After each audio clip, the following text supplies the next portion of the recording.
Menarik petang ini, calon PN Ahmad Samsuri berdepan keterbatasan waktu untuk fokus.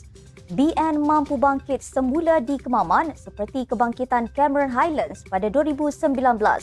Razali Idris dakwa punyai 4 general bantu Ahmad Samsuri kemudi Kemaman. Wanita PKR Kelantan gesa kerajaan siasat penganjuran konsert mencolok mata. Wahab alami kemurungan tidak dapat beri keterangan.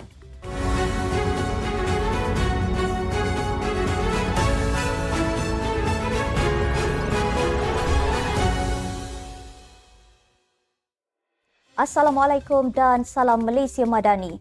Bersama saya Asma Ismail dalam NetStep News edisi petang Isnin 27 November 2023. Sebelum itu jangan lupa untuk subscribe YouTube NetStep TV dan follow Facebook NetStep Malaysia.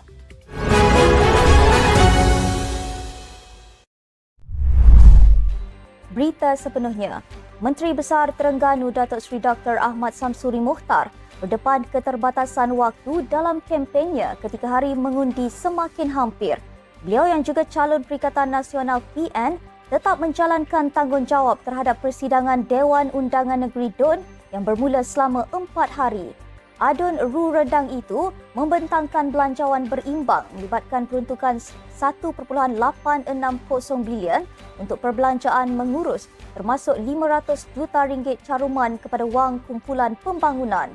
Menurutnya melalui perbelanjaan mengurus sebanyak 84.77 juta diperuntukkan bagi perbelanjaan tanggungan dan 1.775 bilion bagi perbelanjaan bekalan.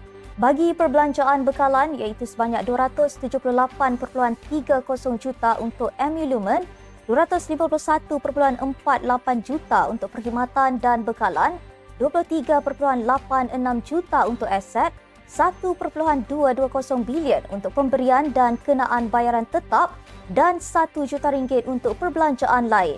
Sementara itu, bagi hasil negeri pula, Ahmad Samsuri berkata, Kerajaan Terengganu menganggarkan sejumlah 1.860 bilion iaitu 80.06 juta daripada hasil cukai, 169.01 juta daripada hasil bukan cukai dan 1.610 bilion daripada terimaan bukan hasil termasuk dana khas kerajaan persekutuan iaitu bayaran hasil petroleum. Barisan Nasional BN mampu bangkit semula di Terengganu sebagaimana pernah dilakukan dalam pilihan raya kecil PRK Cameron Highlands pada 2019. Naib Presiden UMNO Datuk Seri Wan Rosli Wan Ismail berkata, parti berkenaan menang buat kali pertama selepas kalah dalam 9 PRK sebelum itu apabila meletakkan calon orang asli dan bukannya dalam kalangan kepimpinan. Menurutnya, strategi sama digunakan untuk Kemaman apabila memilih bekas Panglima Angkatan Tentera Malaysia, Jeneral B. Tan Sri Raja Muhammad Afandi Raja Muhammad Noor. Katanya, ramai ahli jawatan kuasa bahagian dan pucuk pimpinan yang layak tapi mungkin melihat ada sedikit kelebihan pada Raja Afandi dan ia mengambil kira keadaan semasa dan pelbagai faktor. Beliau yang juga Menteri Besar Pahang menambah, jentera parti harus bekerja kuat menjelang hari pengundian pada 2 Disember nanti. Jelasnya BN tiada pilihan melainkan menang dalam PRK kali ini. Katanya inilah masa terbaik untuk menebus kembali Parlimen Kemaman untuk BN selain percaya kerja kuat daripada semua akan membantu peroleh kemenangan. Calon PAS bagi pilihan raya kecil PRK Kemaman, Datuk Seri Dr. Ahmad Samsuri Mukhtar mempunyai 4 jeneral yang akan membantu dalam mengemudi kawasan itu. Pengerusi Parti Pribumi Bersatu Malaysia Bersatu Terengganu, Datuk Razali Idris berkata, jeneral itu terdiri daripada 4 ahli Dewan Undangan Negeri Adun Cukai, Kemasik, Hijau dan Air Putih yang juga daripada Perikatan Nasional. Justru katanya tidak berbangkit isu anak tempatan atau sukar membahagikan masa untuk penduduk di kawasan berkenaan. Pihaknya akan bersama-sama mencari maklumat dan masalah rakyat.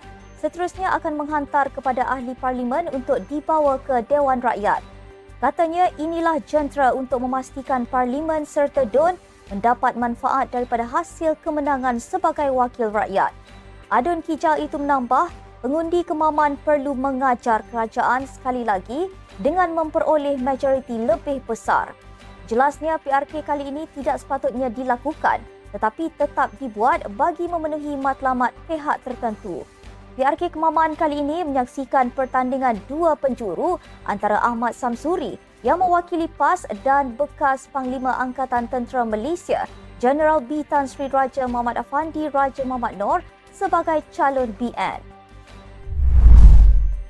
Wanita PKR Kelantan menggesa kerajaan negeri segera menyiasat penganjuran sebuah konsert mencolok mata yang dipercayai berlangsung di Bacok pada 24 November lalu.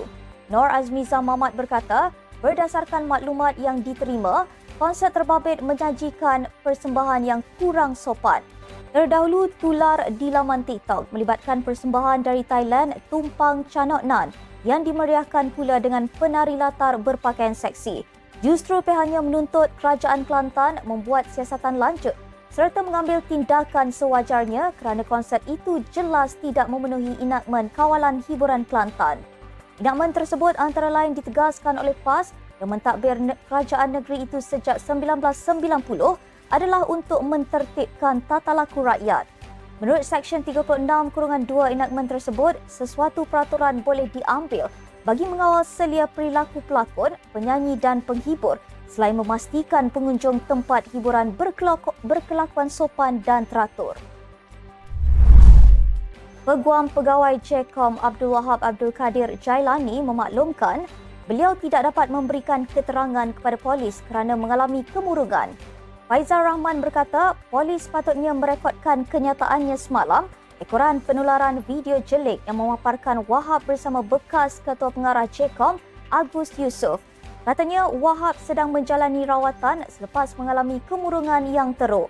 Justru Faizal telah memberi jaminan kepada pihak polis bahawa beliau akan memberikan kenyataannya minggu ini. Ketua Polis Negara Tan Sri Razarudin Husin telah dilaporkan sebagai berkata bahawa Wahab tidak dapat dihubungi.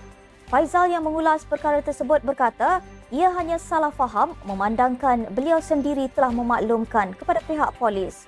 Wahab dalam satu sidang akhbar mendedahkan bahawa dirinya ditekan oleh individu misteri bernama Mr. H untuk merakamkan perbualan panggilan telefon videonya dengan Agus. Video yang tular menggambarkan seolah-olah Agus dan Wahab bercakap dalam bahasa berbau lucah. Sekian sahaja untuk edisi petang ini. Ikuti perkembangan semasa isu-isu panas politik Malaysia setiap hari hanya di Netstep News. Jangan lupa untuk follow Facebook Netstep Malaysia dan subscribe YouTube Netstep TV. Netstep Malaysia menjangkau informasi mengorak inspirasi. Saya Asma Ismail. Assalamualaikum dan salam sejahtera.